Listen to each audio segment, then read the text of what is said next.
It's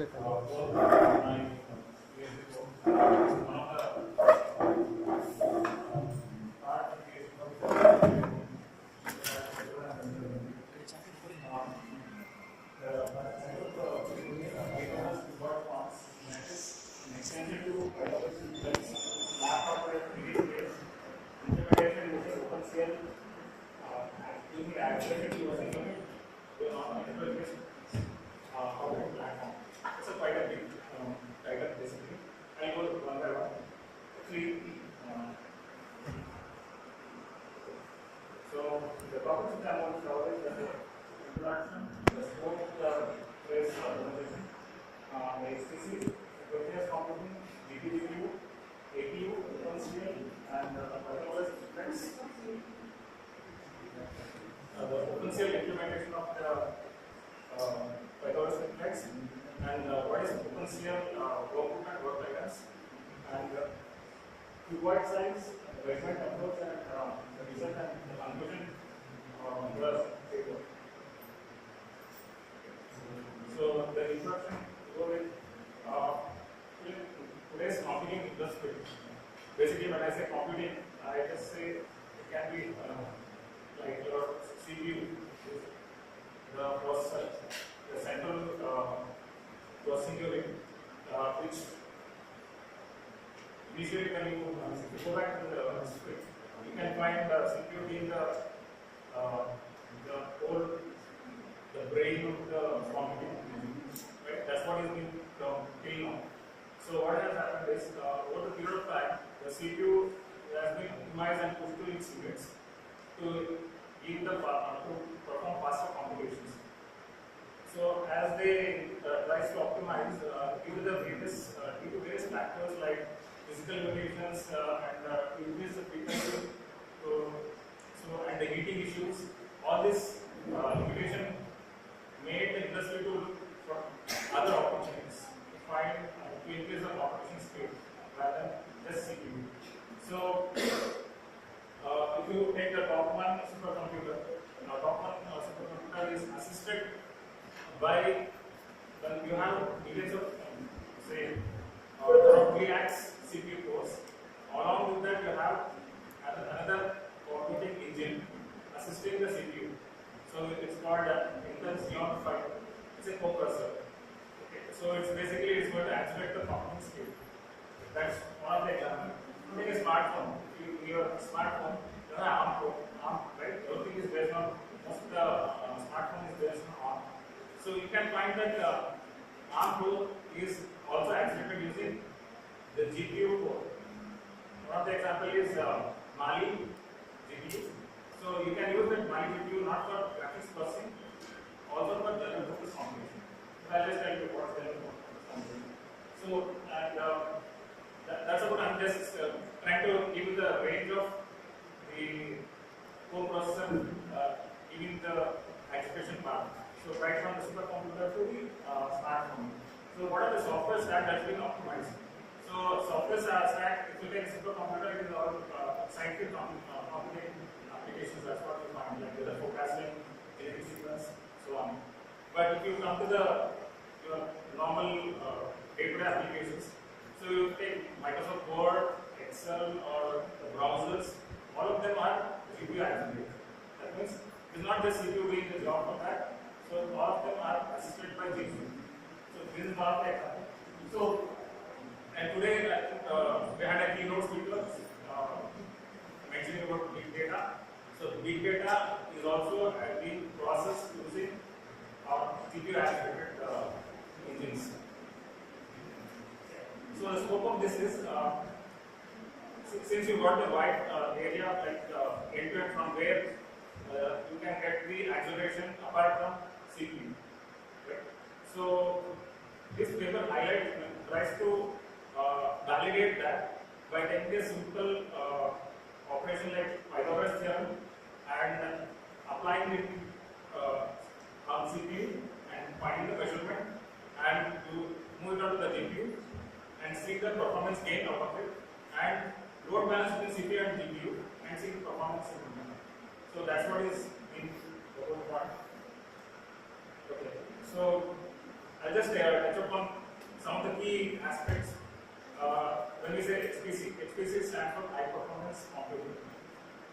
So this high performance computing is basically aimed at very large high-end supercomputers, which will compute in petaflops. So the fastest one is around 34 petaflops computing region. So the HPC segment falls into that category. Then you have heterogeneous computing. What is heterogeneous computing is? You have CPU doing the job. What you do is there are like additional chips along with the CPU. Some of these chips are like graphics processor, audio accelerators, then you have network processors, and you have the DSPs. So DSPs can also be used for general purpose computing. So actually these supporting chips are specifically meant for the specialized operations. Basically, if you take graphics card, it is meant for computing graphics, right? So what you do is every time when I say general purpose computing is you take a graphics processor and perform a simple arithmetic operations like add, sub, multiply, divide. So these are general purpose computing. It's not, you are not doing any texture operation or texture manipulation, things like that. So if you are able to do, if your graphics card supports general purpose computing, then that term is GPU. So general purpose computing on GPU. So since this advancement, so what happened is your CPU is a separate chip, GPU was a separate chip. So we are trying to use GPU to accelerate the computing. So the industry leaders, they identified, okay, if there are two separate chips, so there is a delay in data transfer and receiving from the CPU and GPU. So what they did is they integrated both of them into a single die. That means now GPU and CPU are part of one chip and one silicon die, and they named it as accelerated processing unit. So this laptop, what you are seeing is it is a single chip based on APU. So the model is A5000. So I'll just let you know what is the specific details about that. So you can see the difference. The CPU, so this model, this laptop has an APU which has CPU and GPU integrated together.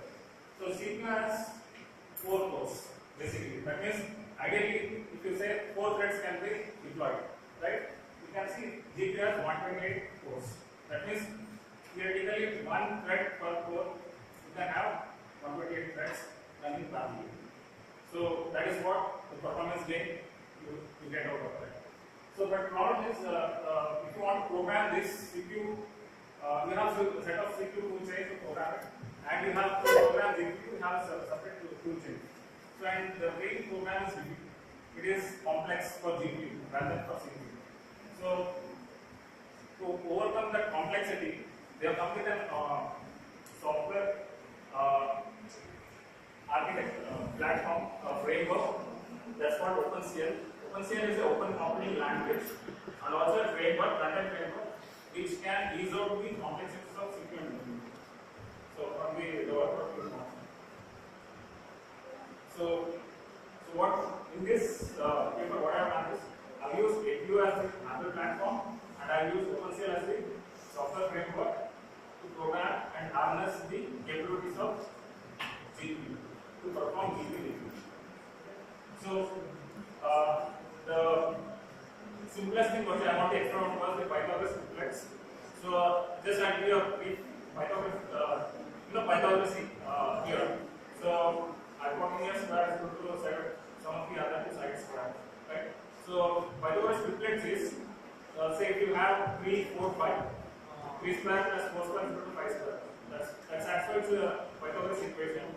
So 3, 4, 5 becomes the ordered set of triplets. So likewise, if you have say a size of 10 into 10 into 10, that means if I want to find the triplets for the size of x, y, z of 10 array items of x and y and So that means I have to do a for loop for I is equal to 1 to n, j is equal to 1 to n, k is equal to 1 to n, and then you calculate that if the condition is satisfied, then you say it's found. So that means you are calculating, so if it is n is 10, 1000 times you are calculating. That is how you, so if you map that to the cube, what happens is this is what you can find. So if you map that in 10 by 10 by cube, so 3, 4, 5 falls into one block in that cube. So that forms the point. So if you calculate all of them and find all the cuboid points and connect them, it becomes a lattice. So this is the Pythagoras cuboid lattice. So now to compute that, see, when you write a program, it can run on CPU and it can run on GPU. So now what we do is we find the hotspot. Hotspot is one thing which will always takes more time to calculate. So one standard rule is 80% of the time is spent on 20% of the application code, and that is for loops. So wherever you have for loops, you have the you can term it as a hotspot, and that hotspot can be converted into OpenCL program, and you just deploy it to the. So now you can imagine you have CPU 4 cores and you have 128 GPU cores. So wherever you have hotspot, you find more cores are there, you deploy them to the GPU. So this OpenCL kernel is the hotspot. Right now we are calculating the cuboid points, right? In a for loop of 3 for loops. So this OpenCL kernel, what does it do is, it will deploy one Pythagoras cuboid equation calculation per point. If there are, you can just visualize this. There are 10 units x, y, z.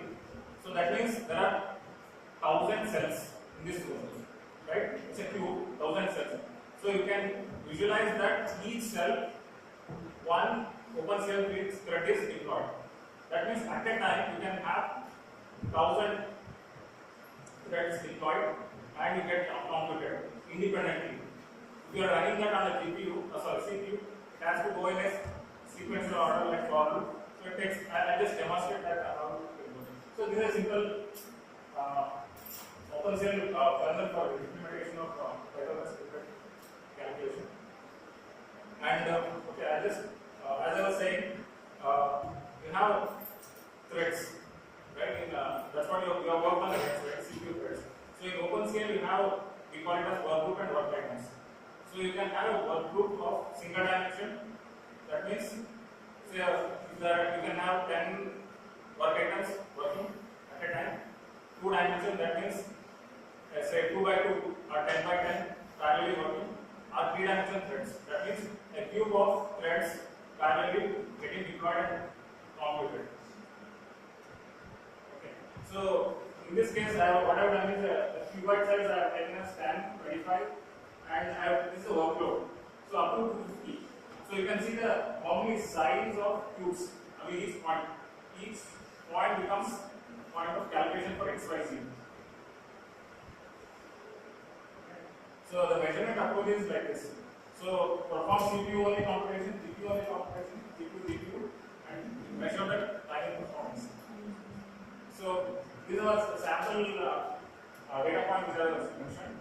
So you can see that as you see in the initially, if the workload size is 1000, that is, so you can see both all of them take CPU, GPU takes almost same time. As the workload increases, the cuboid point size increases, the CPU will take more time to calculate. And as well, you can see the GPU, and if the load balancing between CPU and GPU, it remains flat. So you can find the difference. So what is the conclusion of this? So using GPU accelerator, you can get up to 96% performance improvement over CPU. Okay. And also you can use the Pythagoras triplets as a benchmark to further measure the performance of other heterogeneous platforms. Okay, I can just quickly give a small demo before going to clear how much it can make a difference.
Show it to the Family judges. questions.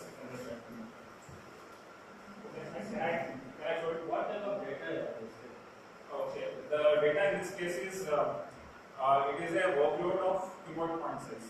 So, for example, it requires x, y, z positions.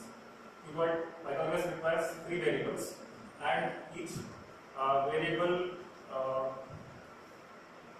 is the 3 variables, and which can be mapped easily to the x and y and z direction of the cube space.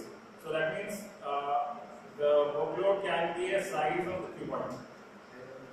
So if the size is 10, so you have 1,000 cells, 10 into 10 into 10. So if it is 250, so the table shows that much cells. 250. I will change the value. Yes. The record at the time. Yes. Okay. There are multiple open source softwares are available. OpenCL stack, software stack. What I use is AMD app SDK. It's AMD laptop processor. Just CPU together. So to program that, I use AMD app SDK. Only certain, is there any other parameters you are checking apart from the time? Right now, my experimentation was to validate whether GPU can actually make a difference. Does GPU activation can make a difference? So that's what I just was focusing on the time. But you can still optimize the kernel, and you can pass optimization flags to the compiler so that you can still do better performance. So you are taking it as an OpenCL instead of an OpenGL, and you have said that here it is a 3D space implementation. Is it Yes. 3D space implementation means it becomes a GL only, graphical implementation. Actually, OpenCL is an open computing language for general purpose computation. So here, what I am doing is the cuboid. Actually, you pass the size of the cuboid to the GPU. So the GPU will calculate each point wherever it is matching. So it will send back the list of points back to the CPU. So that list of points actually maps into the 3D cuboid space. So that if you connect it, you can get lattice output. So OpenGL, I'm not using any graphics as such, but this is. You are saying it as a cuboid. Yeah, How you exactly. are going to make it cuboid? No, the workload is a cuboid. In the workload. In the workload, you are not taking a cuboid. No. The workload size is a cuboid size. Your audience